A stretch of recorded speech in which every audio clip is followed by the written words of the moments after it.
कहानी का नाम सपनों की दुनिया। ये कहानी एक छोटे से गांव के एक छोटे से लड़के की है जिसका नाम था अर्जुन। अर्जुन का जन्म एक साधारण किसान परिवार में हुआ था। उसके पिता हरि बाबू अपने खेतों में काम करते थे और माँ सुशीला घर का काम संभालती थी। अर्जुन की उम्र सिर्फ 2 साल की थी, लेकिन उसकी आंखों में एक अजीब सी चमक थी। वह अक्सर अपने गांव से बाहर की दुनिया के बारे में सोचता था, जहां वह कुछ बड़ा करना चाहता था। गांव के सभी बच्चे जैसे बगीचों में खेलते, मैदानों में दौड़ते, अर्जुन एक अलग ही दुनिया में खोया रहता। वह किताबों में खो जाता, कभी प्रकृति से बातें करता, तो कभी आसमान को घूरता, जैसे उसमें ही कोई राज छुपा हो। अर्जुन का मन बहुत संवेदनशील था और वह किसी भी चीज को बहुत गहरे से महसूस करता था। उसका सपना था कि वह कभी अपने गांव से बाहर निकलकर एक बड़ा आदमी बने। लेकिन गांव गांव के लोग उसे ताने मारते, तुम कौन होते हो कुछ बनने वाले, बस अपना काम करो और रहो। लेकिन अर्जुन का मन इन बातों से नहीं भटका था। एक दिन अर्जुन को अपने स्कूल के अध्यापक श्री कृष्णदास जी ने स्कूल के बाहर एक भाषण प्रतियोगिता के बारे में बताया। ये प्रतियोगिता हर साल होती थी और उसमें जीतने वाले को जिला स्तर पर एक बड़ा इनाम मिलता था। अर्जुन ने ठान लिया कि वह इस बार प्रतियोगिता में भाग लेगा और अपने सपने को साकार करने की दिशा में एक कदम और बढ़ाएगा। अर्जुन ने पूरे जोश के साथ भाषण की तैयारी शुरू की। वह न केवल भाषण लिखता, बल्कि उसे अच्छे से याद भी करता। एक दिन जब वह अपने भाषण का अभ्यास कर रहा था, उसकी माँ ने देखा और मुस्कुराते हुए बोली, बिल्कुल बेटा, तुम जरूर जीतोगे। अर्जुन की हिम्मत और बढ़ गई। उसने अपने भाषण में गांव की परेशानियों, लोगों के दुखों और उनकी इच्छाओं को व्यक्त किया।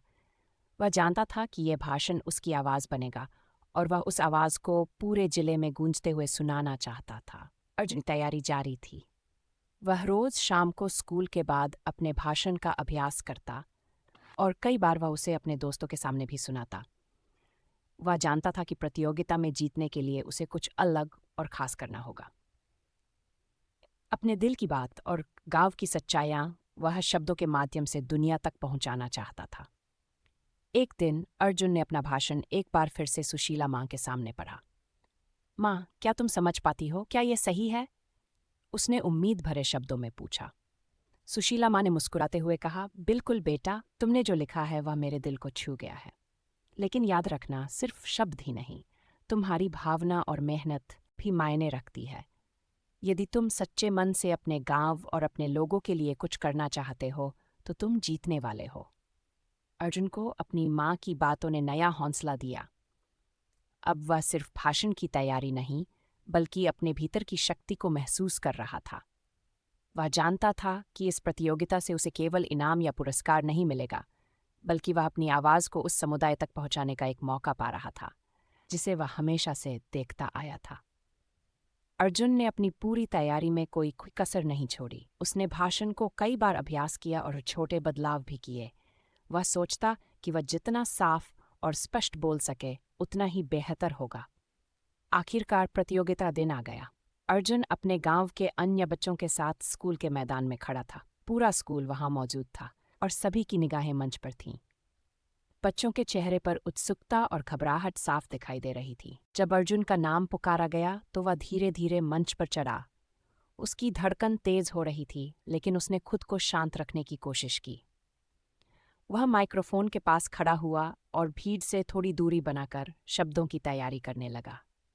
सभी सम्मानित शिक्षकगण, मेरे प्रिय मित्रों और प्यारे साथी छात्रों, अर्जुन ने अपनी आवाज़ में आत्मविश्वास भरते हुए कहना शुरू किया।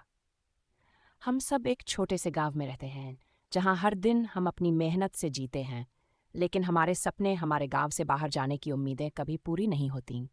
हमारे पास शिक्षा का अभाव है, हमारे पास संसाधनों की कमी है, लेकिन हमारे भीतर एक ताकत है जो हमें कभी हारने नहीं देती।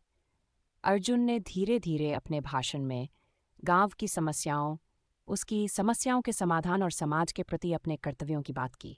उसने ये बताया कि केवल शिक्षा और जागरूकता से ही एक बेहतर भविष्य संभव है। हमारे पास जब तक ज्ञान नहीं होगा, तब तक हम अपने सपनों को पूरा नहीं कर सकते। हमें सिर्फ बाहरी दुनिया में नहीं, बल्कि अपने भीतर भी बदलाव लाना होगा। अर्जुन ने अपने भाषण को समाप्त किया।